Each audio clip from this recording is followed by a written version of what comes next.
Welcome in, everybody. Welcome to the Citizen Central podcast. Oh boy, it's a different bit of a podcast, and we haven't done this in a little while, but this is our monthly show where I bring in some creators and some folks from around the community that we like to talk to about games and things, and get them all together for a little roundtable so we can throw stuff at each other and talk smack to each other and hopefully come away with a couple smiles and laughs.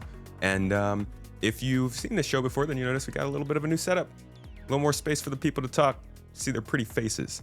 So, without further ado, I want to get right into everything that's going on, because we're going to have a good talk today about 4.1.1, kind of what's going on with Star Citizen. Is this patch really as good as they say? And how you guys are feeling about it in terms of it being one of these quote-unquote smaller updates. So I'd like to start off by introducing our guests. Let's start with Griffin Gaming over here.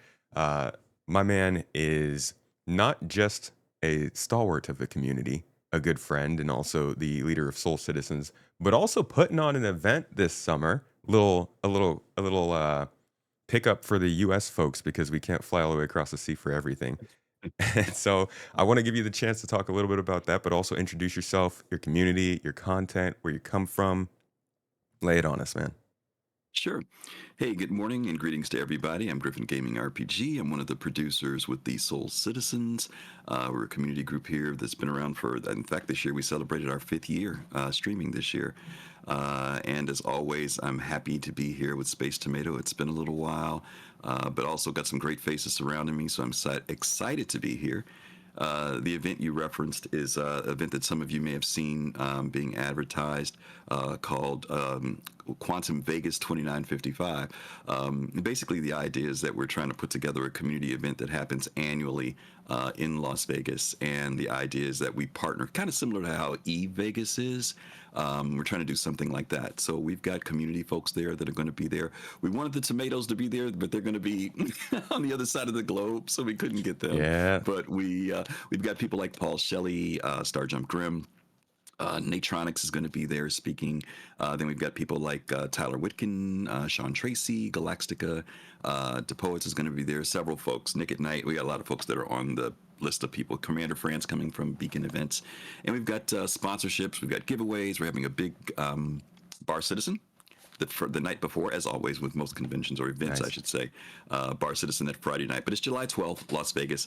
We know it's a trip for some people, but we want it to be a trip. We want people to make a Vegas weekend out of it. That Sunday we're going to do, what's it called? There's Bar Citizen, Star Citizen, and there's Brunch Citizen. The next day we're going to have brunch together. So we're anyway, all kinds that's of citizens. Basically it. Yeah, you can make a weekend out of it, basically, if you come to Vegas. So hopefully, if you have any questions, there'll be a link for it. And yeah, thanks for letting me share. Appreciate it. Yeah, of course. Do the people get free ice cubes for the Las Vegas heat?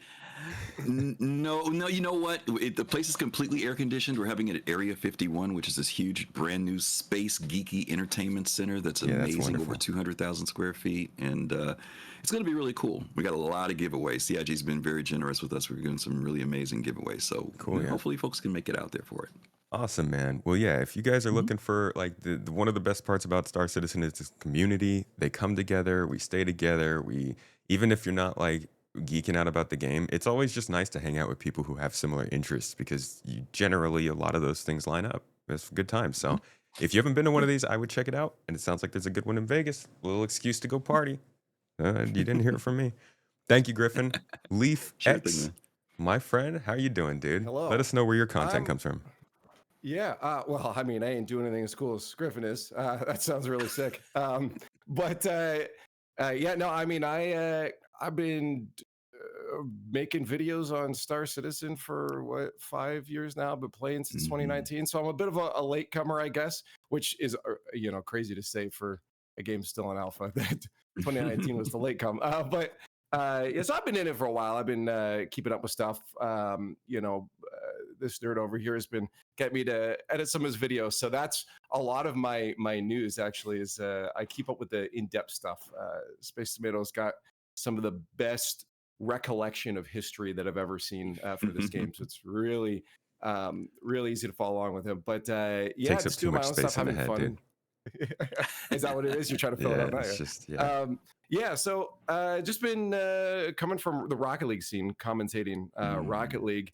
I just didn't really want to make content around that, and Star Citizen had a really good, I guess, sandbox to play around in. Uh, so I started making content in that for the past 5 years, streaming, YouTube, all that kind of stuff. But again, no large events in Vegas. So that's the end of my spiel. Yeah, we can't all pull that off. Can you have you ever considered doing like casting for some of the stuff that goes on in Star Citizen? Yeah, I actually did cast a couple races Recently, right? with it. Yeah, it was about a year ago now. I think it was like the XGR stuff. So yeah, there was a few races I did back then, but I know then there was a couple changes. I mean, that was around one of the features we don't mention around here, master modes. I know there was some changes that happened there, and then Hey man, it's got to be one mention of it. that's what it is. Someone had to do it, but yeah, no. So I haven't done anything since then. It's busy, and as we were talking before, it takes a lot of work to make quality content around Star Citizen. It likes to fight back, so trying to delve into too many things was just a lot. So I haven't done that in a little bit, but it was fun. Yeah, it looks like a lot of fun, man. I couldn't though. I mean, I try to sometimes we play like marbles on stream and it's fun to commentate that, but that's as far as I'll go. Once the stakes actually matter, I'm like, I don't want to mess something up. Somebody else say that. I enjoy Oh, though yeah. listening to it though, dude. Your Rocket League stuff, I've never really watched Rocket League much, but when I go and I watch you do your thing over there, I'm like, this guy, he knows what he's doing. Like I hear the voice and I'm like, that's like the shoutcaster voice. Like he knows what he's talking about. I love it. Yeah, well, I wouldn't say I know what I'm talking about, but I can at least make it sound good. That's 90% of the job, dude. Right. Anyways, thank you for joining me, dude. Looking forward Thanks for having to me. hearing what you have to say today. Let's head down to Tree, my friend. Good to see you back on the show. How you doing? Doing good. Thanks for having me. I really appreciate it. Glad to be here. Good to see Griffin. Missed the time we got to hang out in person at CitizenCon a couple of years ago. But Yeah. good to, and nice to meet Leaf and have been on.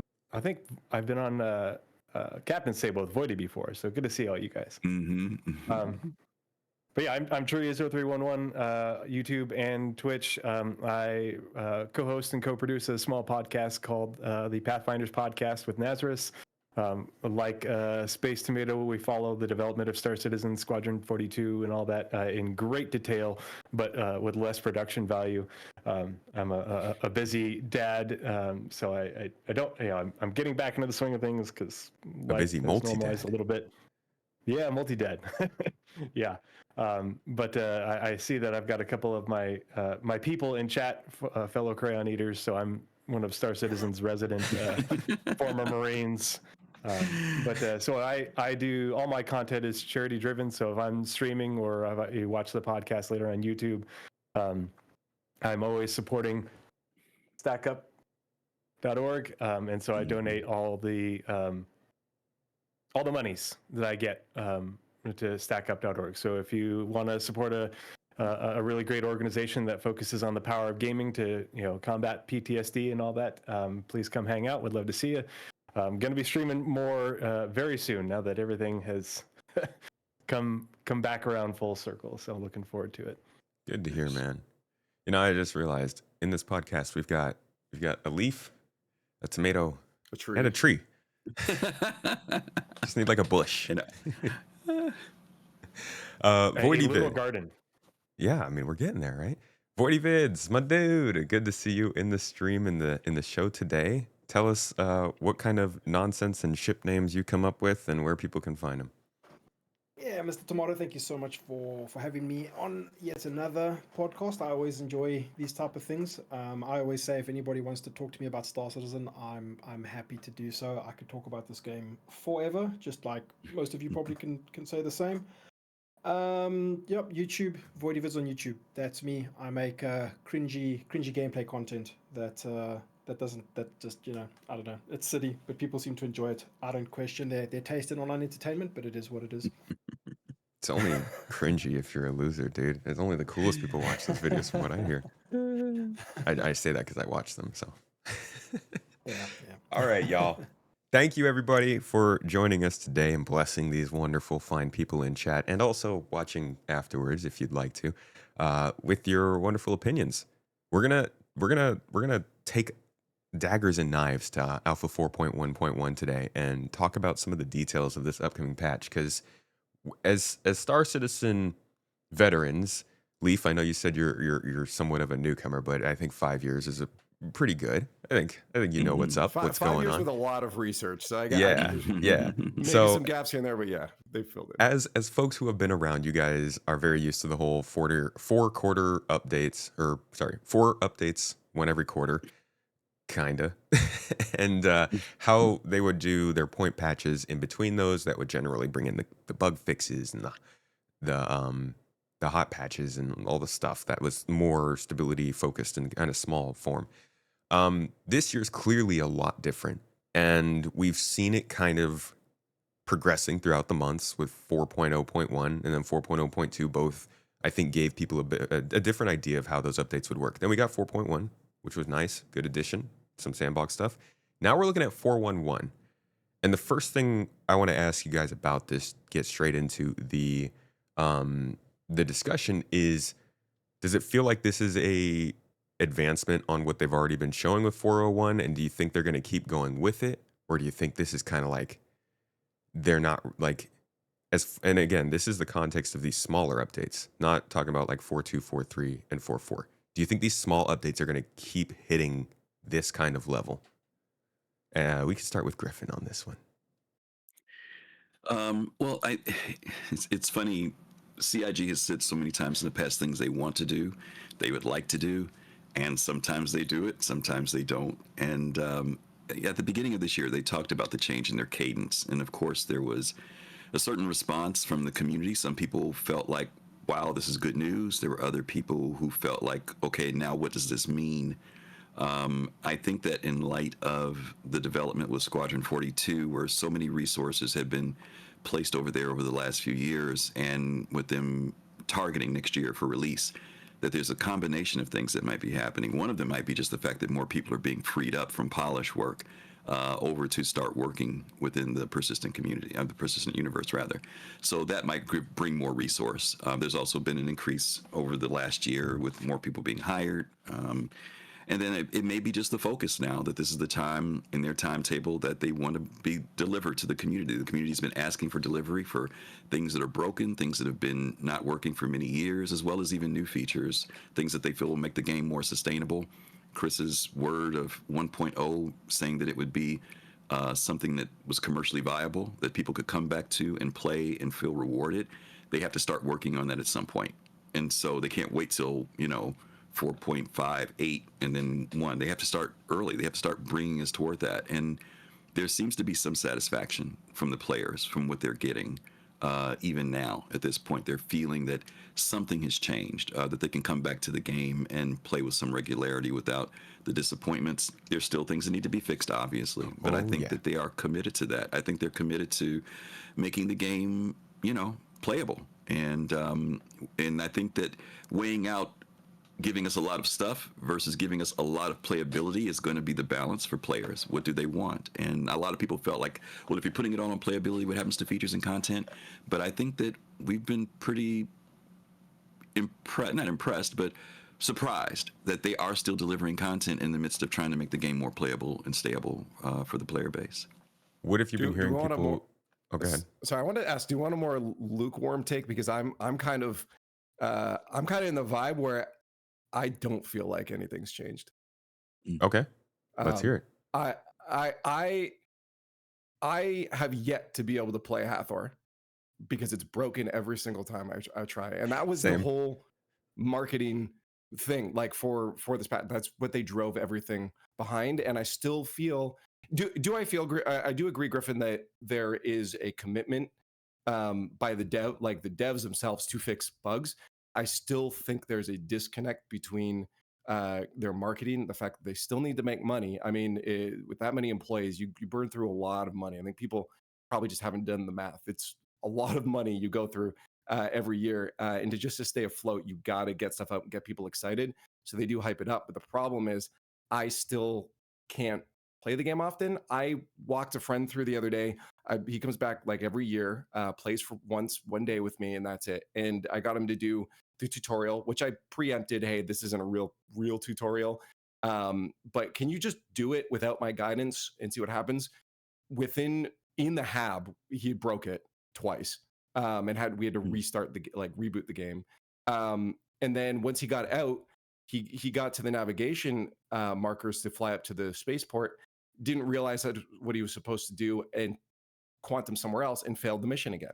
So he had to restart again. And it just overall, you notice, even as a new player, there's these broken pieces that make it to the point where I don't want to come back and play it. And it makes it still feel like I'm fighting to play it. Is there a lot of content coming out that feels fresh? Yes, I think they've diversified within the gameplay loops that they do have. They've diversified the amount of types of missions that you can do. You especially see it with 411 with like the ambush and patrol and all that. These are new ways to do ship combat, which I think is exciting. But will they work is the question. And am I fighting them still? So it's exciting, but I also am not excited. That's why I want to say lukewarm, because it's like, it's not against it, but I'm still on the fence that it doesn't feel like we've made that progress that it feels like we should, because they have to still push stuff out to make money. You mentioned. Can I say something, Tim, on that? And I agree with what Leif is saying, because I think what I see happening is exactly what he's saying happened. But then I've seen people who've come in brand new and they haven't run into any of that. I think that's the problem. The instability, or you know what I mean? The level of quality varies so dramatically that there are people who come in and have a completely frustrating experience in the door. And then you've got the other people, like a buddy of mine. He told his brother about the game, and he said maybe he wasn't going to tell him. He says brother's been playing the game like a madman the last 2 months, and he rarely runs into anything. So it's weird. There are people who have those experiences. I agree with you saying, Leif. That's what I mean. The consistency isn't there. And you know what I mean? It's not like everybody can come to the game and have that grand experience. There are people who, even something as simple as logging in becomes a problem, or the launcher acts goofy for them. And then there are other people who come in and play for 3-4 hours and nothing happens. But in that, again, they need to create that stability so that you don't have that awkward. Because sometimes people are like, what are you talking about? I can't get in the game. And there are other people saying, what are you talking about? I've been playing for the last 8 hours. Yeah. It's a weird inconsistency that exists in there. Yeah. There's Welcome to statistics. There is. Yeah, no, it's true. There is I think there's a lot to be talked about, going back, Leif, to what you said about, you can tell that they're adding content, but you're still running into the same problems before. Would you say that there are problems that you are no longer running into, or is it just does it feel like they're fixing anything, or does it feel like it's still mainly just you're getting content? Yeah, there are, and again, I'll have play sessions that are smooth 3 hours on through, but that feels like such a low. But like, if you say that to anyone that plays any other game, that feels like such a low bar to set, right? Like, you could play for 3 hours. I expect that in a game. Sure, it's alpha, but it's like, if their goal now is, hey, polish, which I knew it would take time. They're not going to say, hey, we're going to polish 2025 in 2 months in, it's fixed. Obviously, it's going to take time. And I'm giving them like a year to do that before I really get critical.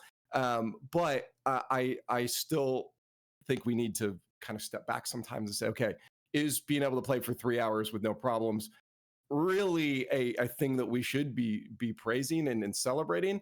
Because I'm still walking those 3 hours with a thing at the back of my head. I'm tiptoeing around, and I also know, as an experienced player now, that I'm avoiding a lot of bugs because I know what to avoid. I know the things I shouldn't do to make sure those bugs don't get triggered.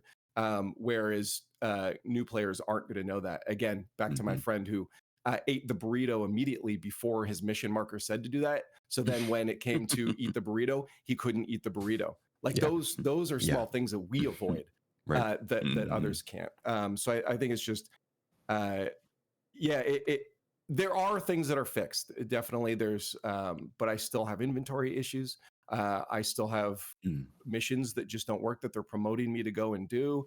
So it's like, yeah, some things feel fixed sometimes, but then I'll be reminded that they aren't, because they'll Yeah. break, sure, less frequently, but they'll still break. Yeah, they started this year with a lot of problems, and just because they've fixed some of them, it doesn't mean those other ones still aren't a pain. Quantum travel right now is like just drives me nuts. um, so back to 4.1.1 and the caliber of it and what it's bringing to the game. Tree, I want to continue the question with you. Do you feel like this update is continuing a trend of additions that are sustainable, even with a small update like this, looking like what normally would have been like a quarterly update back in the day? I think this whole conversation is very much going to circle around back to managing expectations. If we can't look at 4.1.1 and think that, okay, we're going to have every patch have this much content. No, it's Invictus launch week. They're hyping everything up. They're doing a whole bunch of content, additions, and they're going to have a free fly. We know how this works. But and I'm a statistics guy. It's my background. Along, I do research is my background, and so it's looking like there's been a lot of people that have been tracking how many bug fixes have been in the all the different point patches and patches this year, and the different data points that we can track, and there is a vector change, but like Lief said, we can't expect it's going to be instantly playable in the first 4 months of the year. No, but it's things are getting more playable incrementally, which is a really good thing, because that's a like you said, for new people, that's a big deal. I don't think we're going to see 60 new missions per point patch for each, like that's not going to be sustainable. But I do think that if you look at it over time, how many point patches we get, how many new missions, and how much content we get, we're like, okay, I think that over the first, we're looking at 4 or 5, basically almost first half of this year. I think that's something that is going to be sustainable over the course of the year, if not be able to build on that. I think that's really great. I just, I hope that they do have in mind that not everybody is a combat player. Not everybody wants to fly ships. Like Naz and I were talking about this a couple weeks ago on the podcast. We did our content wish list. And there are so many people, and Spaceman, I know you've talked about this, that want to do non-combat gameplay, that want to do, your solo, new player type gameplay. And they really, I hope that they're going to cater more to that this year with the missions that they're creating, in order to create content that allows people to drop in with their starter ship and go and do stuff that isn't, catered around, oh, you have a great fighter, or you and your friends have a multi-cruise ship, and it's there's a lot of opportunity for that, and I hope that they will come around to that. It just, I hope we're not getting the wrong perception, being that this is the Invictus launch week and it's going to be a combat-focused point patch. I hope that the CIG recognizes that there's a lot more to the game, even with the features that we have, that they can add to it that will cater to a lot more play styles and things that people are looking for content-wise. We're really hurting for investigation contracts. Oh yeah, well, and there's they talked about there's missions that they completely dropped with the new mission refactor that they haven't gotten back in, and that they're going to rebuild for the mission refactor. And so that's what I'm hoping for. The investigations, those were, when they worked, those were some of my favorite gameplay, to go I'm find a talking derelict about in space. Or I'm talking about the new ones they showed us at CitizenCon a few years ago. We still haven't seen. Yeah, but that's what I'm saying. Like I feel like that's something they can do with the feature set that we have available, or that is coming this year. Yeah. And so, but that, the, expanding on the repair missions, we're just getting those, and they need to, that will expand more with engineering, but okay, when? But we heard about mining missions like 2 years ago. Where are the mining missions? if we have all these fetch quests now, why don't we have fetch quests that aren't Wicklow, where you go do hand mining, you go do the geo mining for this organization, and then you drop off the stuff and you get, credits and or RP, like, and that's your solo player, you're first starting out, you've got hand tools. That's good content, I think, for a lot of people that don't want to go fly spaceships and dogfight. So that's a good angle. Do you think that they are choosing to limit that continuously to make sure people are going and using these specific additions they've made, rather than taking the chance to do what you're saying and just like give people more options to go find stuff and get paid for it? See, I don't know. I hate to speculate because obviously, yeah, they do want to test the whole Wicklow and the script thing, and get people to go do that. But yeah, Yes. I feel like there's missed opportunity there to expand on what they have just with rep and money, to touch on the content that people already do. People mine and salvage like crazy. Right. And they all they're doing it for is just the UEC, and it's really, most of it's ship based. And I feel like they can really expand on that to include FPS versions of that content with missions, with contracts, because we have missions and contracts for combat and hauling. Well, where are the other ones? And why not? Can they get that done this year? I don't see a feature that's missing that prevents that. If we're looking at content this year and they're creating missions, I feel like that's something that's within their grasp this year that is low-hanging fruit, but Yeah, and important. Yeah. It's freaking important. That is my Zero to Hero content. For my Zero to Hero gameplay streams, that's what I want to do. That, and we are so lacking in that department, and I feel like that's a subset of the community that has been just dying for that for ages. So yeah. Voidy Vids, how about you? 4.1.1. Does it feel like it sets expectations high for future updates of this small caliber? Do you think they can keep this kind of momentum up? I've got you muted. Sorry, can you hear me No now? problem. Yeah, you're good. Apologies, man. I agree a lot with what Tree's been saying. Is it sustainable? Probably. I think, if that's where they're assigning resources and this is the type of thing that they want to accomplish throughout this year, I think, they'll meet those deadlines. How well they meet them, it's CIG, right? It's Star Citizen. Right. We've been sitting with this Hathor thing. Don't get me wrong. I've enjoyed the ever-living hell out of the last couple of patches of Star Citizen since, Pyro hit, and it was like, cool, everybody's excited, you can go to Pyro, you can do this, you can do that. It's great. Then it tapers off, it dies down. Everybody's waiting for the next new hotness. That patch drops. It was 4.0.1, did some fixes. They took some stuff away, they put some stuff back in. I believe that was, from my perspective, from a piracy perspective, there was, exciting. There's always something exciting to do. A pirate's life is never too boring. But then there was the Dedatrine stuff, and that was awesome. It was insane. I loved every like I said, the seasonal content, right?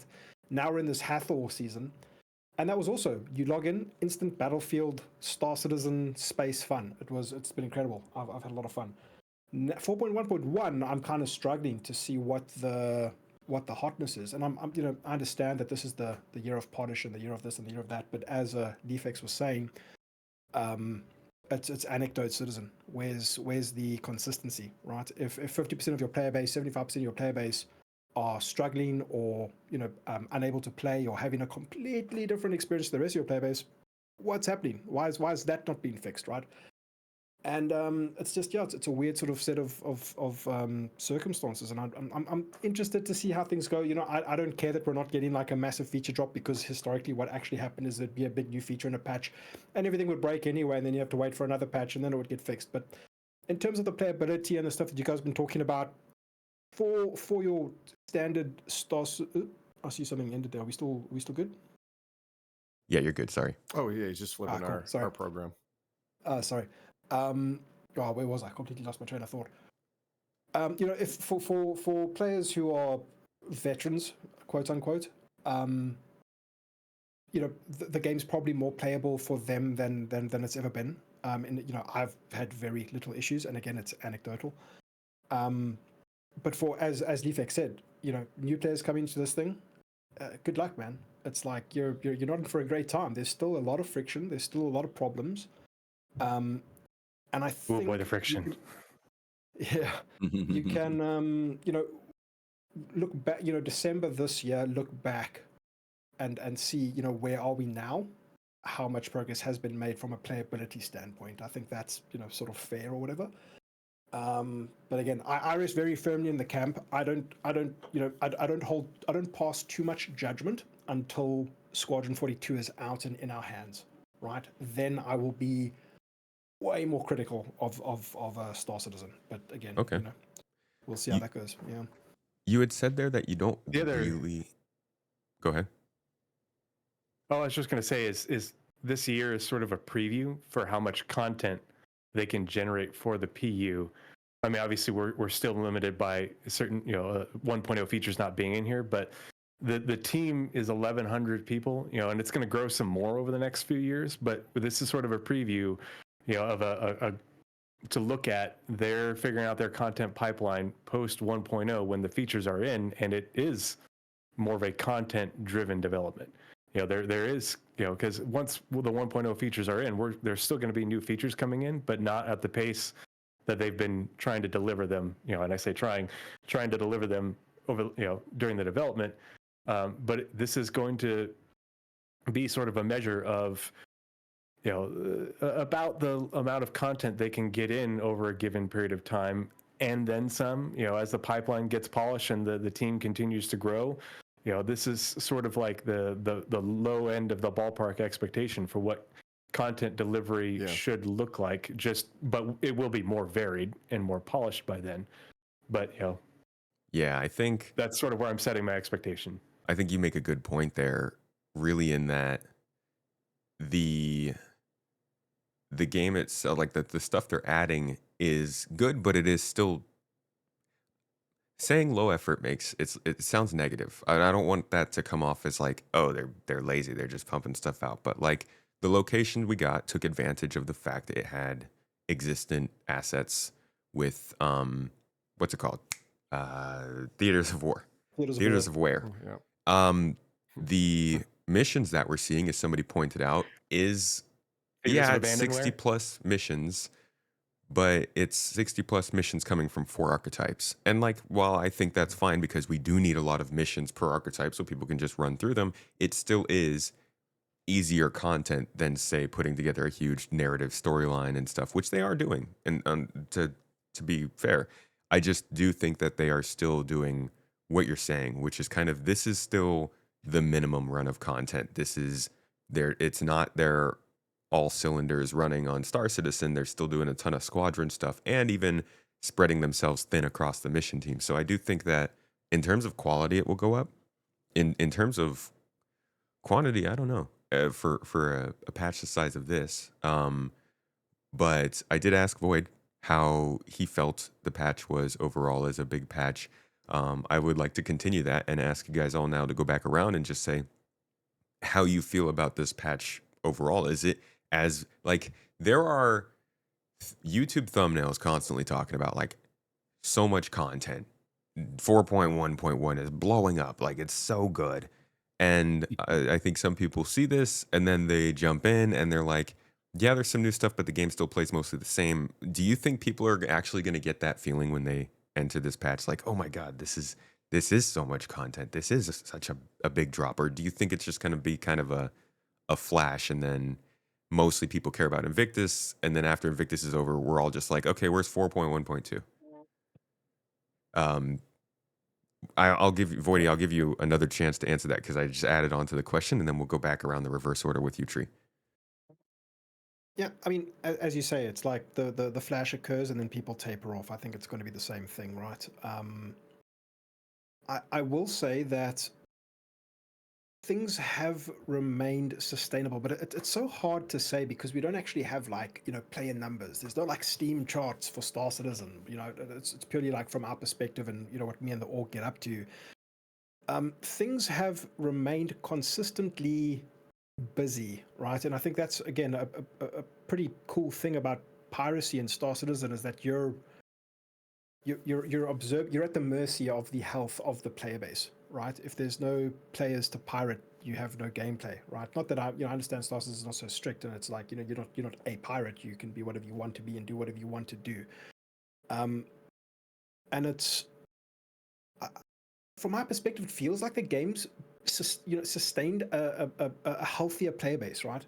And from 4.1.1, what's exciting and what's cool about that is that you've got some interesting balance changes, some interesting things that affect our gameplay quite dramatically, component changes. I'm not too I don't care too much about the missions and stuff like that. I hope they're good. I hope they're it sounds like they're getting a little bit more complicated with the these ambush things and patrol this and patrol that type of stuff.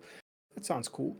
But I'm only going to start raising my eyebrows when we start seeing like more systemic stuff or more dynamic stuff or more stuff leading to the 1.0 world, right? Until then, I'm just happy that this foundation that we've got gets the fixes, gets some polish, and becomes more playable, month by month, right? That's where I sort of sit. Okay, I feel you there. I hope that answered the question, man. Sorry, I'm waffling. No, that hit on it. I mean, really, I'm asking about 4.1.1, but it's hard not to answer this with all the other context in here because it is moving really fast this year. I think you hit it. Tree, how about yourself? I'm not a dogfighter, and so the missions, I will definitely play them just to see the vector changing experience from those the original sort of combat missions that we had, and now what we're getting in terms of production quality. I'm a see how the soup is made kind of guy. I think and if that's your kind of gameplay, I think that this is going to be a good patch for you, especially because it's not just I'm going to go do these missions and I'm going to get UEC. I think the biggest thing for me is seeing the addition of the script stuff and all the Wicklow things. I love seeing that we have the opportunity to play the game for not just getting UEC, and reputation still has a long ways to go. It's going to be more impactful, but being able to collect the script and do things to turn in for Wicklow where you're not just going and I'm going to earn this money so I can buy this component, earn this money so I can buy this ship. It's not just UEC driven, and I think that's a great vector change for the game. I don't want to get my hopes up too high, but I hope I honestly believe that they're doing this for combat first. And they're going, if they expand that into the non-combat mission types, I think that this year can be an even bigger vector change than we might have expected. We always measured it based off of the features that came in, but now if you have more reasons to play the game other than just doing UEC, collecting UEC, regardless of your play style or your sort of profession you lean towards, I think that's the biggest thing. Change-wise, that will be impactful. Even if the content is mid in terms of production value, if you're doing that content for a different reason than we've been doing it for years, that's a huge refresh. I mean, how many times have we watched Salty Mike talk about this exact thing over and over and over again? And if we are finally getting a reason to play the game that isn't UEC, like Salty Mike has been pining for ages, I think that's pretty incredible, and that's what I'm hopeful for. And so I'm excited about 4.1 because I think that's a signal of that, even if it's not my gameplay style. I think it's a signal of what can we expect for the rest of the year if they're generating content that gives you more reasons to play the game. Yeah, parallel progression for players is a really, really cool thing. It's been locked behind so many things. Persistence, not tracking stuff across patches, assets that they didn't even really make, so you could earn in game. Um, and of course, the fact that there was just no other, there was like nothing to do besides earn money. And yeah, the scripts are really cool because I don't know what they're going to do with reputation, but I feel like now we have a sort of like reputation pool that we can spend money in, and the scripts are the only money you can spend, and that gives them just so much power to like limit stuffs based on certain factions and things like that. I love the idea of that, and I love that it it touches on something that was such a problem for people in 4.1, which was just that they felt like they could not enjoy the new edition because the new edition felt like it was so focused on groups. And this completely, well, not completely, but this eliminates that to some extent. And I think that's important. I haven't really seen it be much of a discussion point, but I know a lot of people were unhappy about 4.1, feeling like it was locking them out of the fun stuff. And I hope that this can help remedy that for people a little bit. That's kind of a sleeper big edition of this patch. You're right. Sorry, Yeah, having it can I being be rude tied and to just the generic No, no, missions carry on. rather than the world content. Sorry. Go ahead, Voidy. Oh, can I go? Sorry. Yeah. With the you know, I think it's momentous that they, you know, have finally got around to adding some form of progression that wasn't just related to UEC, right? But like I got to say that like the wind, you know, I'll play the content because it's fun. You know, going to Hathor is fun, doing the PvP there is fun. But the actual desire to progress and earn my own, you know, stash of those resources, Karanite or whatever, completely taken out of my sales, man, by the fact that they made the rewards sort of like random, right? It's like you can't target the individual pieces that you want. Yeah. I cannot explain to you how disappointed I am that that is how they designed this content. Like it is shocking, and I feel like more people should be absolutely up in arms about it. It's insane. They feel RNG. Yeah, no, But dude, do you feel like that's not on. so that's what I think the scripts kind of help with, because Yeah, now instead of having to take some certain quest and then getting some predetermined reward, you can just get scripts and then go to that quest giver's shop and be like, okay, I want this for the work I did. Do you think long term that'll help? Making it so you can loot them. They don't just magically appear somewhere. You have to get out of your ship and go pick it up off a body, you know, and like, yeah. you know, I think Love that. adds, Love the idea of a physicalized currency. Absolutely adore this concept, right? So cool. But then the turn in is like, I don't know if you guys seen other, you know, streamers do their Polarises or you know, go and like do these big turn ins, the big cash, you know, payout money thing that you're gonna go and do now. And it's just, you know, the cargo elevators are eating all their Karanite and, Well, and, you know, yeah, it's just, I mean, you know, it takes them like 3 hours to like get it, you know, get the job done. Dude, oh man, they've got some fixes to do, man. Yeah. It's brutal. yeah. I mean, and we have a that's saying in the military called good initiative, bad judgment. It was a good initiative. The execution wasn't perfect, but I think it's a step, and it's a good step. you But go. yeah, they got a little bit farther to go. we got a saying in Star Citizen. It's called painful execution, bad judgment. And it comes up every once in a while. I can't pull one off the top of my head, but I feel like there's so many times when we just all feel like we've collectively gotten shot in the foot, and we're like, we probably could have avoided this one. Yeah, maybe. Leaf, Yeah. let me hear what you have to say about 411 and like the significance of it overall. Do you feel like it is the hype real? Are the people going to see all these statements about 411 and then come back in and be satisfied or more perturbed? Yeah, I think the other two so far have hit a lot of the key points with that. You know, I Tree was mentioning, you know, it's exciting with Starscript. I think that's one of the biggest things right now that's allowing them. They will always continue to be able to push though, as long as they develop more in-house tools to make things smoother. We're always going to be able to have content. The problem is right now that it's content around the same thing time.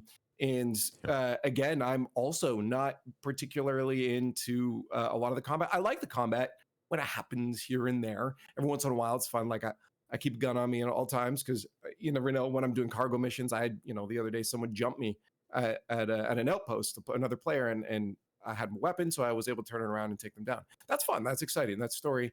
But right now, the big issue is a lot of as humans, we like stories and we need conflict for those stories. And right now, a lot of that conflict revolves around combat. And that conflict is purely driven by the mission itself. So right now, if I want to engage in conflict, I have to go into my mobiGlas, find a mission that is built around a very specific conflict of probably combat. Obviously, there's cargo and mining and that, but right now we don't have enough variety of conflict. The only major changes you're going to see is when they get in crafting, when they get in base building. These will have their own story building conflict moments where my goals are not just to make money. That was another point that was brought up. Is my goals is to build this base. My goals is to craft this specific component to sell it to someone, or to get script, or to just have it for my own ship. And then all of a sudden, I don't have enough materials to craft this.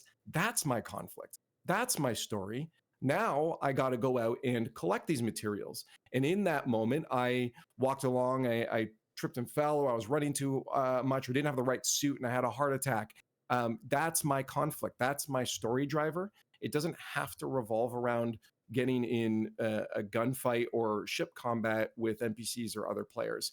And right now, basically what I'm saying is we don't have enough variety of story inducing conflict outside of combat itself. And until we get those other gameplay loops, all of these patches are going to feel like, yes, lots of content, but it's not those paradigm shifting levels of content. And I do like that they have the tools to do this. Once we get those other loops in, they'll be able to pump out a lot of content for those, but we need those groupings of conflict and storytelling as well.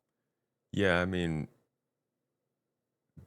now that we don't really know what's going on with Star Sim, I would say base building and crafting feel like the most promising things to help get that kind of going too. There's the Amen. flow of materials and the value of resources doesn't really exist in this game.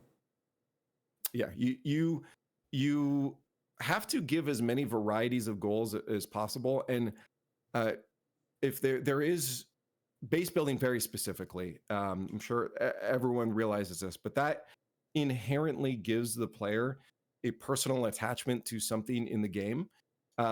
Sure, we have freight elevators right now, but like those break all the time, and it's a small space. You don't get to show this friends.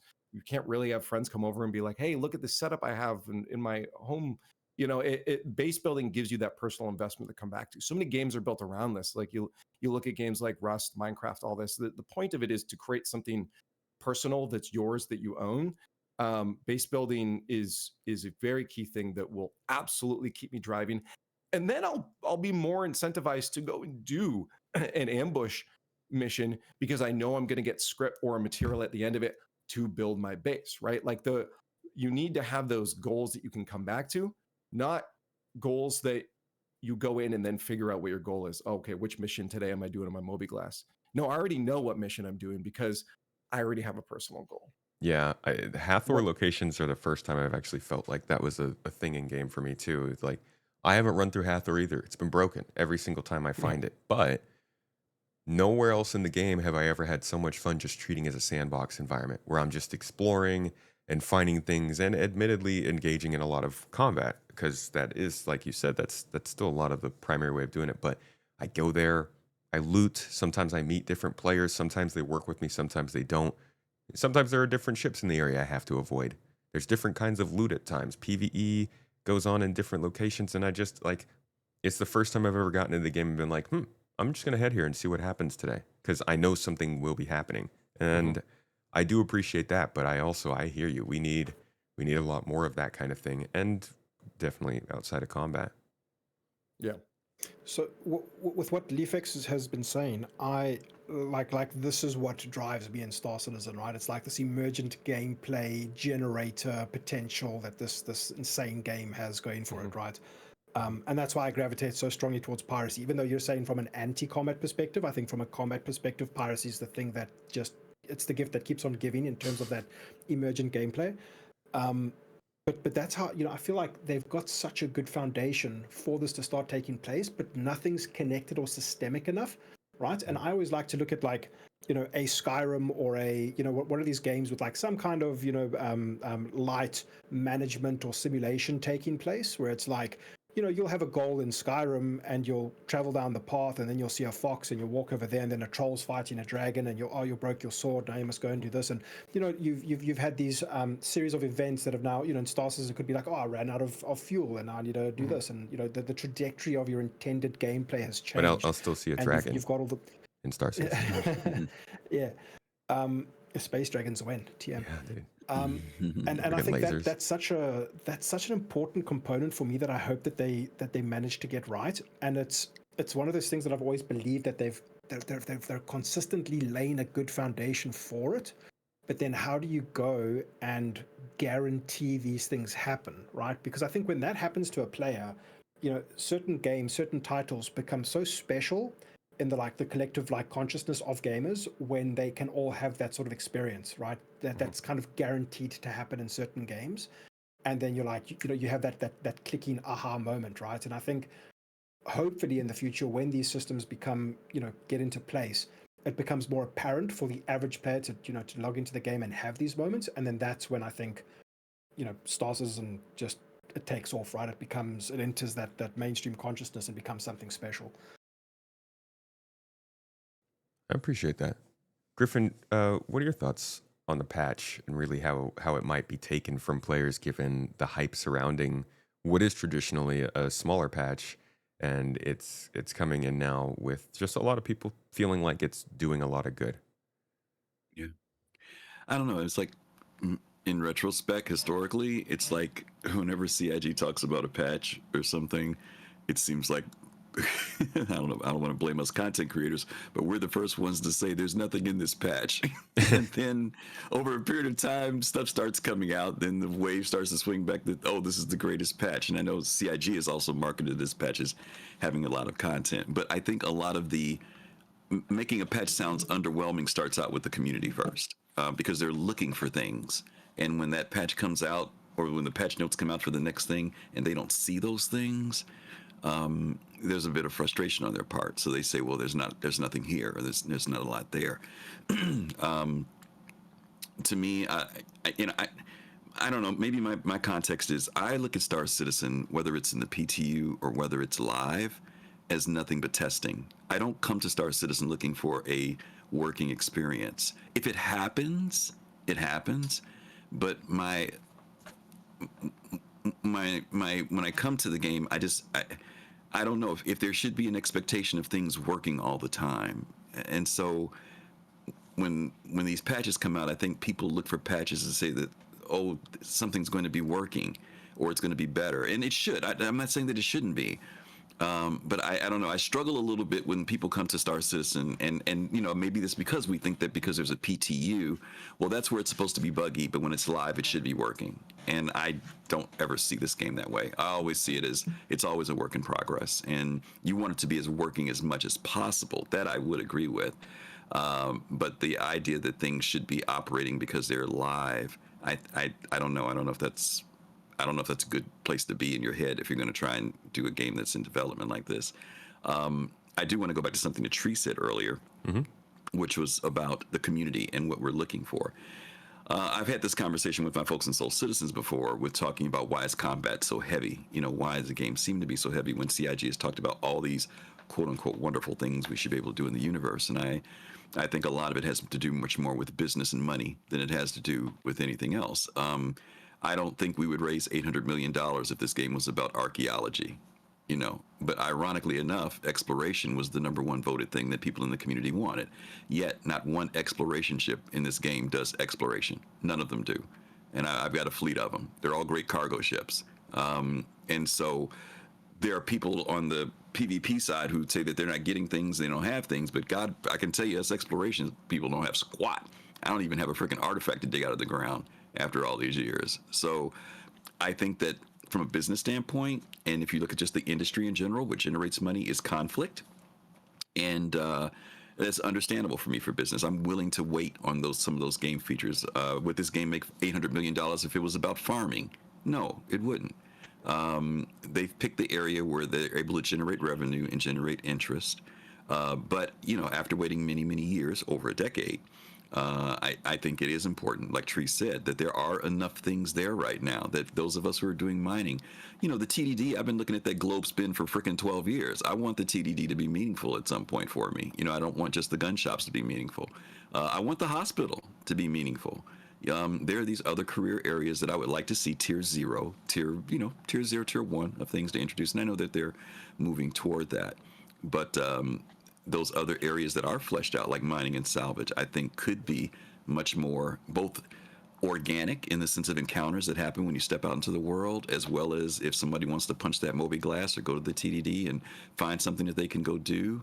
And then I think Leaf's point about base building and things of that nature, I think absolutely. I think that story-driven things are going to be important as those get introduced. And I think that when people have things to do that go beyond just the satisfaction of making credits, but accomplishing things in the game, and maybe their personal goals, just as much as they may be org goals or group goals, I think all of that's going to make a difference. So for me, that I think that it's a patch. That's what I look at it as. I don't look at it as, am I looking for a patch that's fixing things? Am I looking for a patch that's introducing things? Am I looking at patches that are extending things to the next tier? Everybody has their different view of what they're coming to a patch looking for. Good take. Honestly, I think you said something really key towards the beginning there about expectations, partially because of creators, partially because of Reddit, partially because of Spectrum, leaks, Discord, because we're crazy and we like news. And I want to ask you guys, this one might be a little self-reflection. I know it is for me, but are we excited about the wrong things in Star Citizen? Have we grown too used to being excited about the news or what's coming to the point where we'll look at like patch notes or leaks or things that talk about an update that's coming out, and then it comes out and it never meets expectations? Not because it's a bad release. I'm not saying it's a bad release. I'm also not saying it's a good release. I'm just saying taking away the quality of the actual content that came out. Do you guys think that the Star Citizen community has a little bit of an issue with being just more excited for that news, and then when it comes out, it's kind of like, well, this is in a game which I don't really care to play, so I'm excited about whatever's the next news, and that's kind of why a patch will sometimes fall a little flat, even for people who felt like they were very excited just a few days before. Anybody free to go on this? I'm gonna kickstart this one. Yeah, I think part of it comes into with a world and sandbox so big, you run into and without all the features of the game in yet, we run into a situation where people fantasize about the experiences. They fantasize about what's coming next, and then the problem with that is that it's very easy for us to lose sight of the reality of where it's supposed to be going and make stuff up in our head. And a lot of times we'll say, oh, this new thing coming in will be great, a great addition and create this cool experience. Then you get in the game and you realize you can't get to that part because something else is broken and you've forgotten about that. And you started drifting off into this world of this will be cool without remembering where we are right now. So it gets to the cycle where you, okay, well, I've been burned enough times. Let me just watch the news and now I'll just I won't play it this patch, but I'll watch it, and that's where you get into that cycle of it being exciting to see the things coming because we're fantasizing about where it's going to go or what it can be, and sometimes fantasizing about things that will never be and they never were going to be, because we either missed a piece of news or someone joins in, the last couple of years, don't realize what the point and the goal of the game is, and think it's going another direction than it is supposed to be. So they've got a completely wrong idea about what these features are supposed to drive them towards. So yeah, I think it is a cycle of that. You get to the point where you're excited about where it can be, but we're not there. So I'm just going to be excited for the next news. The good old potential. Progress. Classic. Yeah. It's the what stage of your 6 stages is that? The 6 stages of Star Citizen. I think that's stage 4, I believe. Stage 4. Okay. Congrats. Yeah, I mean, made it pretty far in. If you have an understanding of what they're working towards, especially in relation to the type of gameplay that you're really interested in, I think it's easy, but it's also reasonable to get excited about incremental little changes that are part of that equation to get to that eventual goal of what you want. And so like that's why the script thing is a big deal to me. And I just find it really ironic because like 150 years ago, this is a terrible thing where we had company towns and you had company currency, and now we're bringing that back in a video game, and that's what we want. Yeah. We want, the children yearn for the mines. Lock me in, baby. Yeah, but like to me, that's a small vector change on the road towards something that the ultimate experience that I want. Another change they just made in the patch notes. You can, even though quantum still has a lot of issues, like you can quantum to an unoccupied but owned ship, and they launched the Polaris without that, and I played with the Polaris for a couple of days until and was essentially working my way around to that way I could leave from my Polaris hangar and go do the stuff and bring back my loot and collect it up my Polaris. Mm-hmm. And then one time I can't find my way back to my Polaris and it's essentially gone and I have to claim it and everything that I've collected is gone. And I'm like, well, I'm not doing that ever again. Yeah. But now that's in. And that's like, it's a small change that, is just in the patch notes and you otherwise wouldn't know about it. But that's a huge vector change. And even though the sum of all the things that I want to get to the experience that I ultimately am pining for is 100, each one of these things is part of that equation that get there. And so, I'm happy for those, and if there was zero progress towards that, then I would be upset. But there's a lot of little things that come in that ultimately add up to, okay, well now 4.1 has moved that number to 45, whereas before it was 38, and so I think that's perfectly reasonable, but I think it's entirely subjective person to person, because if the patch doesn't include anything that is relevant to you getting to that ultimate number of equivalent things that make up that experience, then yeah, it's a bad patch for you. And some patches are going to be better, some patches are going to be worse, and so it's going to be, up to the individual. But it's, and I forgot where I was going with that, but I think that with the amount of fixes coming this year, and that have already come this year, I think for a lot of people, that's a lot of small vector changes that make a difference. That where when things were broken or they're half implemented, they didn't increase that sum that they were looking for. Whereas now they're like, oh, okay, well, this is getting more a more fully fledged implementation. This is working more reliably. My number go up. Lizard brain happy or happier. Do like numbers. We like big numbers. Yeah. Mm-hmm. All right. Thank you for that take. Voidy, did you? Did I jump in and say something? Oh, sorry. Yeah. No, go ahead. Oh, Griffin, no. I want to hear Voidy stuff, so I don't repeat things. Go ahead, Voidy. Space Water, can you repeat the question and then Griffin can carry on? What was the question? Oh, Yeah, what was the question? basically. Yeah. No, go ahead. What were you saying?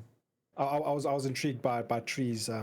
Yeah, so was I. I was there, distracted. So I like completely. Forgot what I asked. Honestly, this feels like Star Citizen development right now. It's like, where are we going? What was going on again?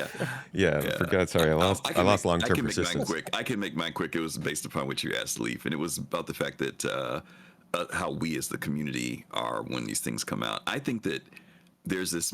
We did a show once called Vision, Dreams, and Reality, and I think that visions is Chris saying, "I want to." Dreams is this is what we're going to do, and then reality is this is what we're doing. And I think that those three things are an issue. I agree that there's this.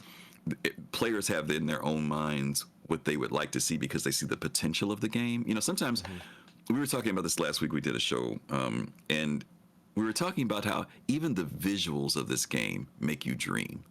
It doesn't even have to be. You step into the world and you see all this stuff, and you see certain increments of them doing things technically, and then in your brain somewhere you say, man, imagine if, or this would be great if they do this, or I can see this and I would love to do this. And sometimes those build into expectations subconsciously, and you see so much that can happen in here, and when the delivery doesn't meet that, whether consciously or subconsciously, it does have an effect on us as players.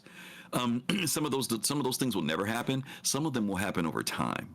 You know, a tier 0 entry of something comes in and people feel disappointed, only to not knowing that tier 6 will be actually the fruition of that dream for some of the players.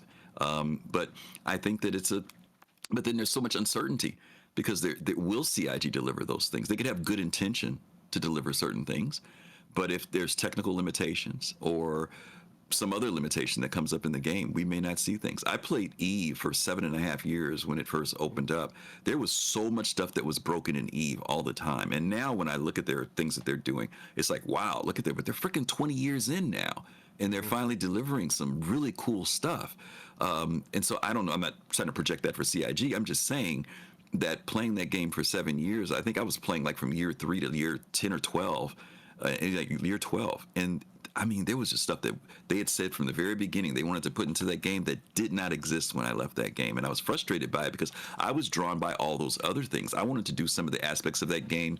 And no matter what I did, I had to be shooting. No matter what I did. If I was going to go ice mining, I had to go shoot. If I wanted to go look at a black hole, I had to shoot. And after a certain point, I was like, what happened to those other 7 things that you said I could do in this game? Is everything I'm going to do have to be that I got to be looking over my shoulder every freaking minute of the game? And it burned me out after a while. And I know that there's some people in this game that are feeling that way. They're saying, how come everything that comes out has to be, there has to be, don't get me wrong, I'm not talking about the risk factor. I'm talking about it just seems like there's always an element that always is built in that we're going to have to, not possibly, or maybe you won't. I know they've done a few things that have given some flexibility to people, but that's usually in relation to cargo delivery or freight. So I think people dream still about this game, even with patch notes in front of them. They dream. And those dreams, whether consciously or subconsciously, make us feel a certain kind of way about patches, about delivery, and all that other stuff. And I'm not saying it's not justified. I just think it's just part of what we do as gamers. I think it's that we all Dreams are what wishes believe in. yeah. Remember that shirt game? Yeah. Go ahead, Leaf. I think we see this game, at least in my opinion, not as a space game, but more so a world to exist in. Like obviously the space is a big part of it, but the goal at the end, I think, from it, unless I've been misled or we've misled ourselves, is that we will have a world that everyone is partaking in different activities that interact with each other in a systemic way. Some are combat, some are not combat, et cetera, et cetera. And we see that world and we want to exist in that world, but the problem is we can't yet because of well, first off, there's so many pieces of it missing, but secondly, it's just that persistence of it. It doesn't feel like I am working towards anything. I know also maybe at the back of my mind before 1.0, there's going to be that final wipe. There's going to be that time where everything I've just done is gone. So I'm always semi-detached from it. And regardless of there being base building or crafting or whatever, even with that, there'll be that at the back of my head. So I think we see this large world we want to exist in, but we can't have that yet. And we won't be able to have that until the game is released. So there's always going to feel like this piece missing, at least for me, that I'm just going to be casually watching. I am not going to play this game every single day. I admire everyone that does, or Space Tomato that has to because of your content, you know. But man, I don't play it that much. I'm mostly just watching. But it is a lot, right? And it does feel like I can't get what I want from this game because it can't give it to me yet. But I want it to, so I follow the development. To bring it full circle back to the why do we, do we just follow the news? Is because of that. We can't have where it will be what we want yet. That's good. I think going back to what was being said about the combat inclusion, and it kind of touches on what you said, Leaf. They are still suffering from the fact that combat's just the easiest thing to develop, partially because Star Citizen kind of started on it. Ship combat was like really the only thing you could do for a lot of the first years of this game, but also because Squadron 42 is so focused on it.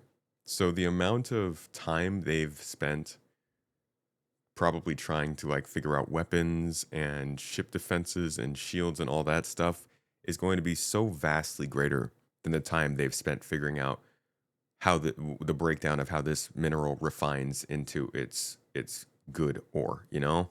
And I think we're still suffering from that in this game because they know I by no means believe that they want this to be a combat game.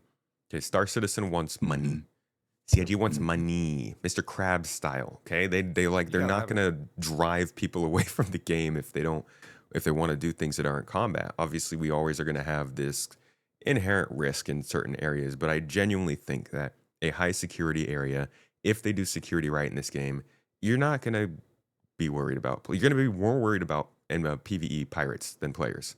So I don't think that that's where it's headed, but I do think it still is stuck in this easy to market, easy to produce, and it's always kind of existed. So combat is the first direction to go in expanding out these professions, and I do think it hurts the perception of the game for sure. But it's probably what like they can just put out the most easy, right? Yeah, I think it harkens. Oh, sorry, No, you go. go for it. I think it harkens back to the original, you know, like who were these original audience of backers, right? You're looking at not a community, but like a gaming industry that lacked any super futuristic, or when I say futuristic, like reality future, like the super games of the future, space game, right? That had some kind of multiplayer component and some kind of simulation component, right? And this has become more and more apparent to me as I've dived into the world of like, you know, the competitive PvP side of Star Citizen, where you've got like, you know, who else is using and getting this invested in terms of time and like dedication and all this type of stuff to play a space game competitively? What are your alternatives at the moment, right? There is a huge amount of investment from people who just want this game to be good and fun and meaningful, right? And I think somebody, you know, I think LiefX put it perfectly. It's like, why am I here? You know, Star Citizen, again, I've said this before. It's this incredible foundation. We're playing this game. It's one of the most impressive engines on Earth, right?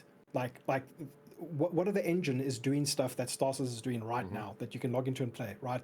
Unreal Engine 5 Voidy, they should just switch. Yeah. They should just switch, copy, paste, you know, simple. Sorry, I completely lost my train of thought. Sorry. But like, that is, it's now, that has to mean something, I guess. It's like there is meaning, there is depth here, right? There are people, you know, we're talking about people like creating their own reasons and becoming dreamers and all this type of stuff, right? They knew their target audience, right? They were smart, right? Chris is a very smart guy. These are desperate space game enthusiasts who have no game, and he's like, listen, man, I've got your everything game in my brain, and I'm gonna make it, right? And here we are. You know what I'm saying? So, you know, like, I'm absolutely mind-boggled by how there is so little competition in this space. I mean, it's hard.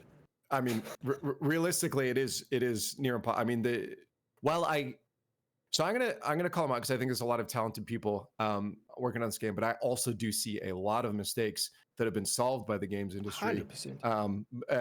In the development of this game already, that they continue to stumble on these mistakes. So I think there has been a not the most efficient development. Obviously, you're harkening back to 2017 days and stuff like that too. But it's like even now I see problems in the development, but also a game of this scale is very difficult to make when you're trying to make everything systemic. Look at other systemic games out there, and we're gonna do the callback. Everyone does this, but look at games from Rockstar like Red Dead Redemption 2. Look at Grand Theft Autos. These are very systemic games, but they're single player and limited scope in terms of the playable area, and those still take how many years and how many millions of dollars to make. Right? Decades, bro. I'm with you. Yeah. It's hard to make a game of this scale. And again, the feature creep was obviously a problem in the development here too. But it is not easy, and this is why you don't see those comparisons. But that's why it also works, because we know if they can accomplish it, nothing will be like it. If Red Dead Redemption 2 had to be crowd-funded and was transparent development from day zero, people would be calling it a scam. Oh yeah, absolutely. Yeah. That's the difference. Is this game was public about it from the beginning. It's an interesting point. I mean, I think it's something that a lot of people go back and forth with. Like, what they're doing is impressive, and they spent a lot of time on it, and it has been fruitful. I know a lot of people will joke about the engine and its in irregularities and its problems. It definitely has problems. Plenty of stuff they still need to fix. We're literally watching them do refactors on key systems. They don't even have full on multi-threading Vulkan support, I don't believe. So there's still a lot they need to do for it, but it's not a trivial task to create a game engine in especially the current industry. I think 10 years ago, that question was completely different. But the way that the industry is consolidated and the way that money has shrank out of the gaming industry, the fact that they were able to get this built is probably the most valuable thing they will ever do as a company. Because I can't predict the future, but it does not look good for the gaming industry in terms of independently controlled game engines. So I do think that's a really big hit for them. But at the same time, you still have these problems, the same problems we've been talking about the whole podcast, that affect the people who are playing right now. They're not playing that finished version of Star Engine that CIG looks at. They're playing a very simplified and just like still in production version of it. So I guess, I don't know. I always come back to this point of like, you have people who want the game that they're building. You have people who want the current game to play well. And to close this whole thing out, I guess I'd like to ask you guys sort of if you think that they are focusing too much on the game playing well right now, and they've kind of turned their back on the, at least outwardly, because we can still see they're developing stuff. But in terms of what's being released, features, pushing the game forward, it's not an uncommon topic to talk about this year. But I'd love to hear your guys' thoughts on that. Damned if you do, damned if you don't. Absolutely. Yes. Oh, 100%. I mean, they even said it, right? They were like, yeah, we'll get the game running well, and then you'll see people ask for features, which has already started happening. It's not even running well yet. Go ahead. It's the people have taken what was said and taken the telephone version of it from across the community and misconstrued that from what was actually said. There's a whole lot of people that have now set their expectations to no features, and that it would only be about stability and performance and content, and that that focus would mean that the game would be stable and playable and full of content. And it's like, no. Look at what they said. We're going to get more playability, and it's going to be, their goal is to have it more playable, more stable, more performant, and introduce more content. But they're not developing features. We're still going to get features. Watch them on the reports, and they'll tell you what features we're pretty much likely going to get. And those will introduce some instability and playability issues when they get added. But they're going to get more development time, and it's just a lot of misconstruing what's been said, and that has led to people setting inappropriate expectations, both in terms of hey, I'm excited that the game's going to be playable now and it's going to run better for me, and it's like, well, no, more playable. They didn't promise that. They didn't guarantee that. You're still going to have issues. Like I still have issues, and I have a absolutely beastly machine.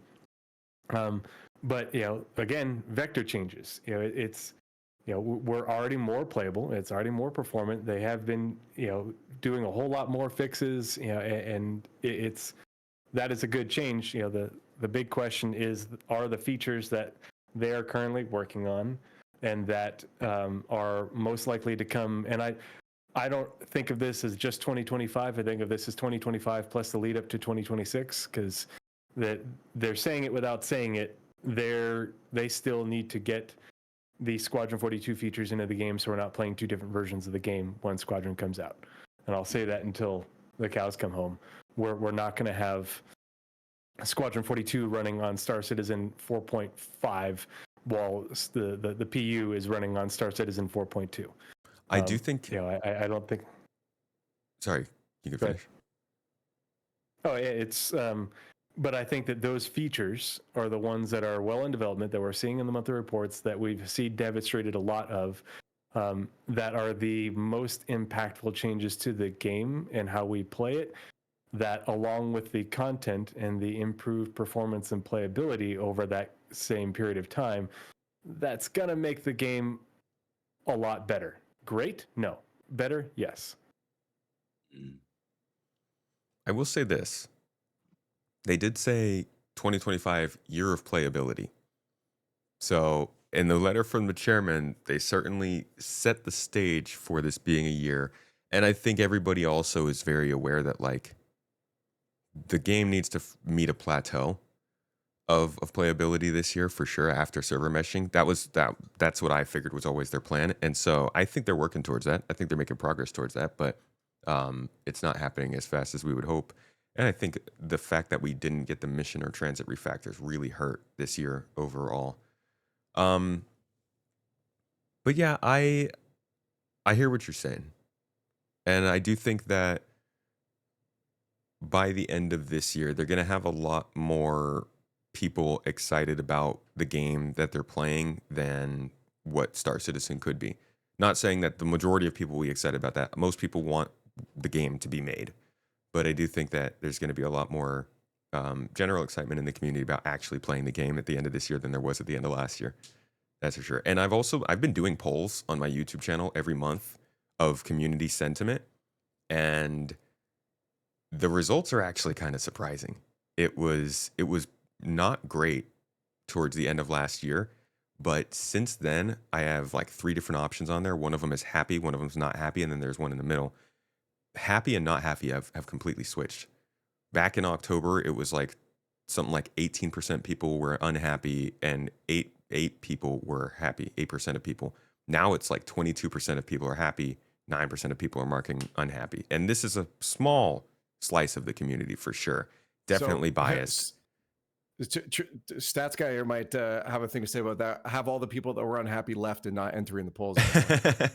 Yeah, there's a lot of things that could happen with that kind of data. Yeah. But I do see a trend. I do see a little bit of a turnaround. And I think in terms of conversation, you can hear it too. Yeah. When you do repeated polls and across different, whether it's YouTube and other social medias and stuff, and you get similar results, and there is a vector change, is it 100%? Are we looking at a massive randomized control trial against, No, but You're not going to publish a journal on it. It is, yeah, it is good data, and it does have some significance. The fact that it is repeatable, and I think if that was different than what CIG was seeing in their own internal metrics, that they wouldn't be saying that because they are, but I think it's a good it's a good thing. Sorry, I've lost my train of thought again, but I think it does reflect within a margin of error what CIG is saying in terms of the ways that they can gauge player sentiment, and we're just starting in the beginning of May. And so I think that it's probably going to reinforce and help them see that, hey, this is the right track. We're doing the right thing. We just need to keep doing that, but also do it better. They're obviously looking at what they've done and be like, okay, we can improve this pipeline, in this way. We can do more of this, but take the feedback that we've gotten over the first third of this year and incorporate that going into the next 2/3. So I think that's CIG is always looking to improve, and they're always tracking things. And so I think if it's already this good in the first 4 months of the year, I think that we're probably going to see more of the same but better over the next 8. Yeah, I'm unless CIG absolutely trips on themselves. I'm inclined to agree. And I think some of those big things, if they can fix them, again, transit, quantum travel, mission system, Inventory. yeah, inventory. I think if they could get those 4 things under wraps or under control, along with like the momentum they've been keeping now, the game will be pretty. It'll, it'll be good for what we have by the end of the year. We definitely still need that diversity you guys are talking about. I And the just want period to be able leading to bring... IAE could very well have more of that industry focus, because I mean it's Invictus launch week. Of course, we're going to be hyping up combat leading up into and around that. We're not going to be getting new industry focused ships for Invictus launch week, really. But Yeah. I that's what I'm hopeful for, is that they take what they've learned about combat and the content they're generating, and they apply that to not specifically combat or combat adjacent. I'm thinking they're gonna try and hype up base building and focus on whatever's leading into that. So like mining and refining, maybe. I hope we see refining. I don't know. Griffin said earlier something about the ships that help sell the game, right? And I was sitting there thinking, man, if they like gauging the responses of like historic Star Citizens, where they've said stuff like, oh, farming in the Endeavor, and the crowd goes absolutely wild. Man, if they did some kind of like tier negative 800 implementation of farming, I think they would do that. They would break the bank, man. Oh, They yeah. would fund the game for the next 5 Yeah. years. Yeah, and they've talked about it. I'm glad that we've seen video clips of them showing us how vegetation would supposedly grow over time as it's worked on. And I don't know if that's gonna still exist in the way that they showed it to us, but farming is certainly a thing. And we want to farm in the garden. I mean, it's the garden. We got things to sell, Yeah, medicines and stuff. Yeah, it's that crafting sort of ecosystem, right? Yeah. Everything to do with crafting. When that stuff comes online, man, that's And the exciting fact that times. like unlike other games, I love farming in a good game. Animal Crossing, shoot, man, I'm all about it. But I'm on a farm in that game. The ability to farm different things in different atmospheres on globes that have different climates around them, like different sunlight, different humidity, different temperature. I don't think they're going to go crazy with it, but they've clearly said, hey, these outposts will spawn in these areas, so they'll be able to grow these things better.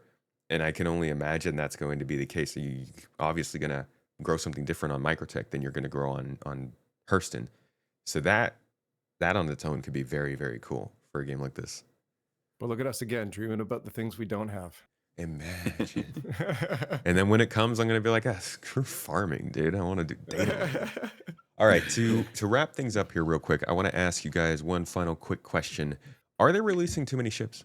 We've had more than one vehicle release, or at least one vehicle release every month since last August, and it's been quite hefty. Now, back in like 2018-ish era, I think we were getting around the same amount of ships, but most of them were in concepts. Now, when they come out, they're coming straight to the game. So it is definitely different from before, but it is still adding a lot more assets to the game that some people would say maybe aren't necessary for the time.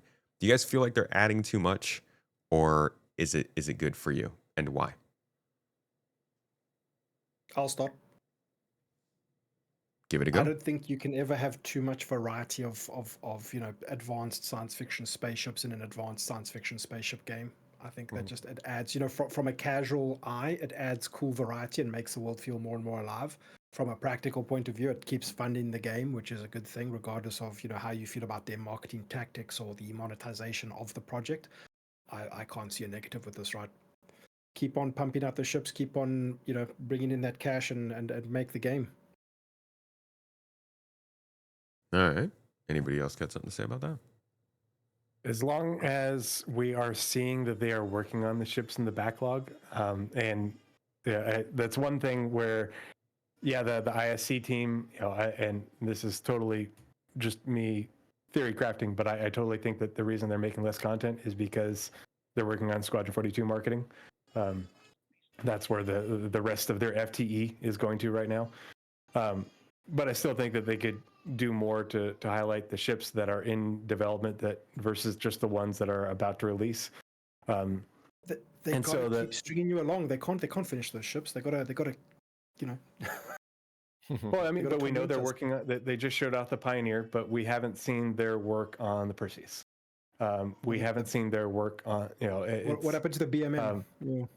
Yeah, but it's not being worked on. But they are working on some, not all, but some.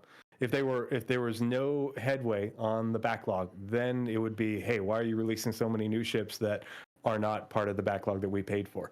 You know, and so I think that's fine. I also like that there's a lot of new the mix is leaning more toward starter ships and small cruise ships.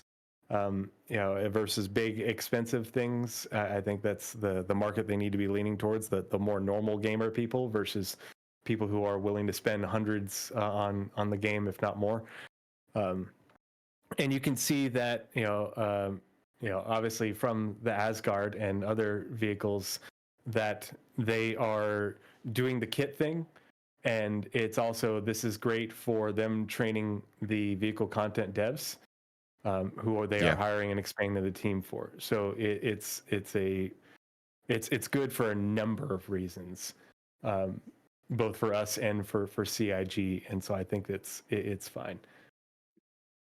Yeah, I think the training aspect is a big one, and we could see the trend of these more related ships, I guess, to each other, starting, I want to say, with the Raven.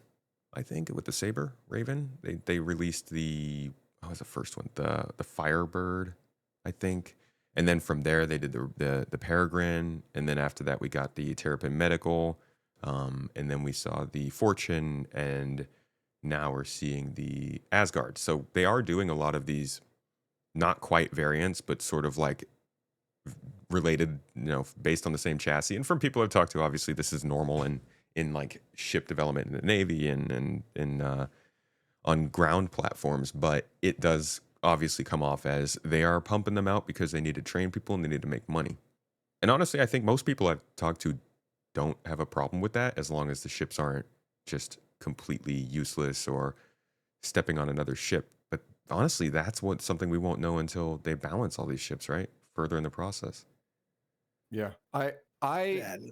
As some, it was funny, again, back to your video that I think is for supporters only, that 6 stages things you mentioned. One of the reasons people get into it is, oh, cool ship from this fantasy, the Star Wars looking one, this Battlestar Galactica looking one. And it's like, that actually wasn't what brought me in. I actually, I'm sorry, controversial, but I don't care about the ships really in the game. There's some I like, I definitely look, but I don't want to know every ship, every hard point, every detail about these things. I think it'd be cool if I have to ask another player that's an expert in that area that knows. I don't want to know everything in this game. I want there to be a need for me to maybe hire out another person to say, hey, I need an engineer for this thing, or hey, I don't really do farming, man. Can you do you do this? I want there to be those specialties because they're skill-based gameplay loops. And I think knowledge of all the ships is one of them. So I know all the ships coming out. It's just the fact of someone that's following the news, but I don't dive deep into them. But I am excited that there's lots of them, and that it's to the point where I can't really learn all of them and everything else in the game, because I think it was Voidy that said the variety opens up that world to feeling like it's a bigger world, right? It adds that depth. There's choice. Some, you might see a ship flying around, and you're like, wait, what is that? And I think that's cool. So I even as someone that doesn't care about the ships as much, I think it's great that they're adding a lot of ships. 100%. Yeah. Yeah, I'd probably just toss in, I agree with what everybody said so far. I think, company, for development, 2 things are needed: time and money. And the question is, how far do you go with both? And if you don't have one or the other, you tremendously impact the development of a game. Ship sales are what bring in the revenue.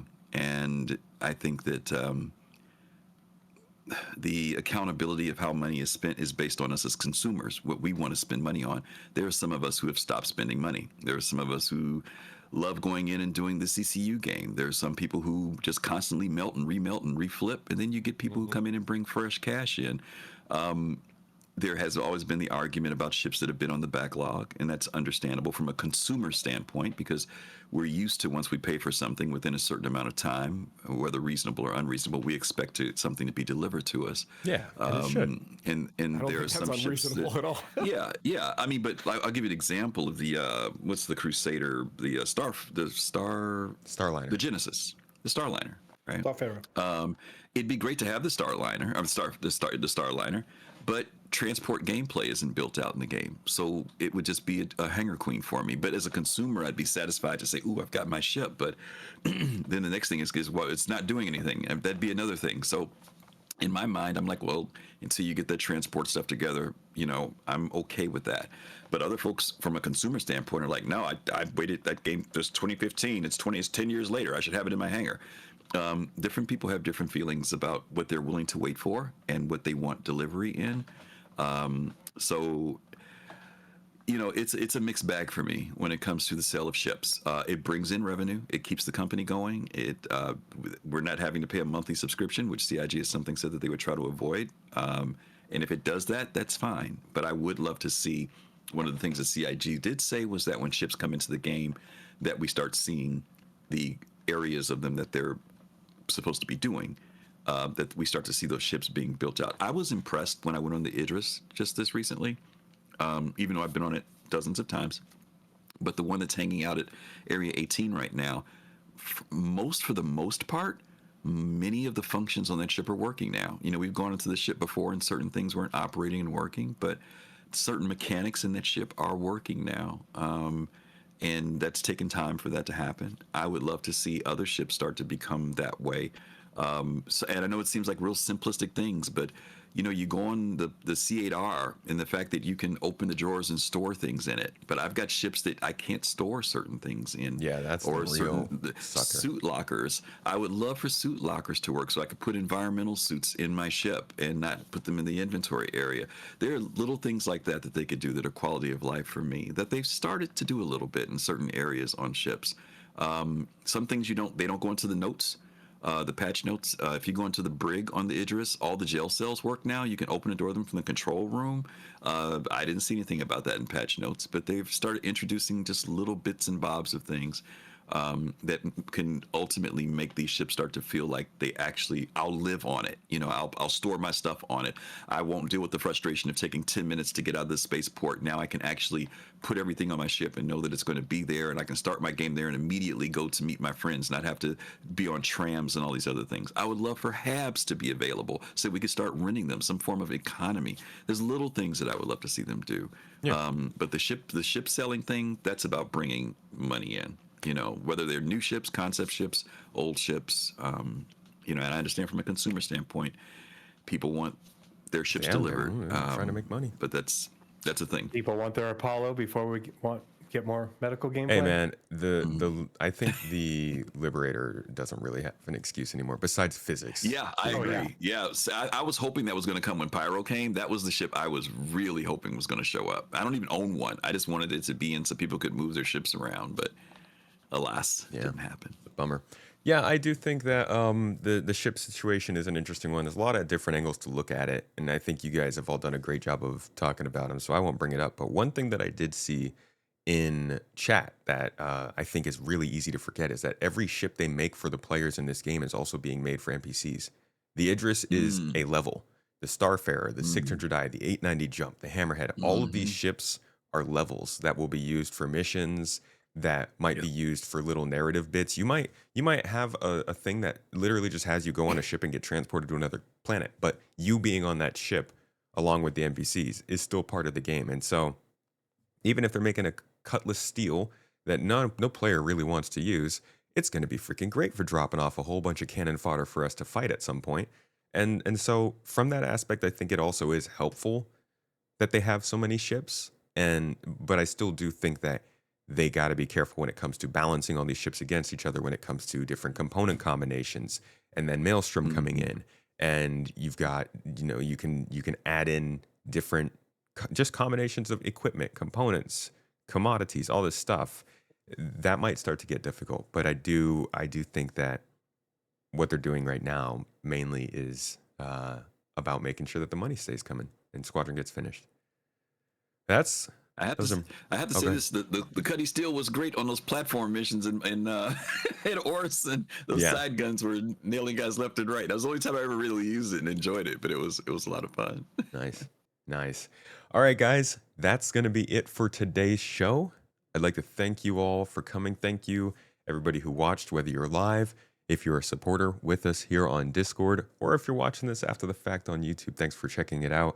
We release this. Well, we do usually do this once a month, but we've been a little slow on it, mainly because, like I said, we were doing the whole redesign. So we will be trying to get this out regularly once a month, but you can also check out our other podcasts, Launch Sequence, which comes out weekly on the same channel. And now all supporters on both platforms get our podcast early, but supporters specifically on Space Tomato 2, if you become a member, you can see all the videos go live early. So that's a little perk. But before we do finally sign off, I'm going to give everybody the chance to drop, once again, their content and where they can find it. Starting with you, my friend, Mr. Voidude, Mr. Voidy Vids. Yeah, YouTube, Voidy Vids. I'm not streaming as often these days. I might wing streaming now and then, which was twitch.tv/Voidude. But yeah, find me on YouTube at Voidy Vids. That's me. Gameplay stuff, piracy stuff, cringe stuff. You know, that's me. Cringe stuff. Ship names. Always with the ship right names. amount of cringe. Tree, can you remind the folks where they can find your own podcast and content? YouTube and Twitch, Tree0311, and then on Twitter, Tree0311-SC, and then I have a Discord as well that's very active, which invites are always open, so come hang out and be a part of the conversation. I'm going to be streaming more often, thankfully, as life has settled down. Playing games, but not just SC. I love co-op games. Anything where I can get together with the community and hang out and play. You gonna try out Arc Raiders? I got into kind of popping off. Oh yeah. I just missed the last test, but I'm looking forward to the next one, so I'm super excited about that. But I also I don't know if I'm gonna have time tonight, but definitely tomorrow I plan on streaming. I got into the Dune Awakening beta. Oh, nice. So I want to play that. Yeah, I've been hyped about that game, so hopefully we can get that to work. But yeah, come hang out for the podcast. I post everything about that on Twitter and in my Discord. Would love to talk more SC with everybody, but thanks for having me. And again, all my content, charity driven, support vets and combat PTSD.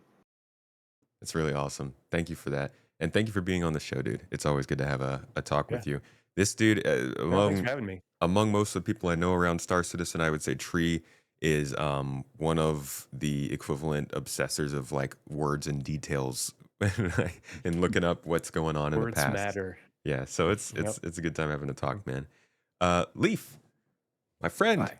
Thank you Hello. for so much of the clips and making sure our videos have B-roll. Can you tell the folks where they can find your own content, though? Yeah. First off, this was awesome. Thanks for having me. It was great to chat with all of you guys. You can find all of my stuff basically all around at just LiefX. That's all of my social media. If anyone cares, I'm going to be going and doing a watch party for the RLCS actually right after this. So, but my main channel, LiefX, I'm starting to delve. I was talking about it into other content. There's still Star Citizen content, but other games as well. So I've also started my Leaf SC channel where I'm just strictly focusing on Star Citizen content. I can do whatever I want there without worrying about if I'm hitting algos or anything like that. So that's good times. Leaf SC, really. Awesome. Thanks man. again for having me. Yeah, guys, go check out their RLCS broadcast after this. Do it. It's really fun. Griffin, my friend, how about yourself? Yes. Once again, thank you once again for having me on with these wonderful gentlemen. Good guys. I'm happy to see when I saw the list getting big. I'm like, oh, this is cool. It's going to be a great show. So I'm happy to be here with them. And again, Soul Citizens. Our shows are Sundays, 7 p.m. Eastern time. We're not having one tomorrow because it's Mother's Day weekend and we're giving everybody a break, but we will be back on the following week. And once again, thanks for having me on. Of course. Once again, everybody, thanks for joining and checking this out. I hope you had a good time, got some good information from this. If you are here live, we're going to pass you on to yet another podcast where you can get some good information. If you are not here live, come join us live. It's good times. Otherwise, everybody, thank you one more time for being here. I will see you all next month. Bye-bye.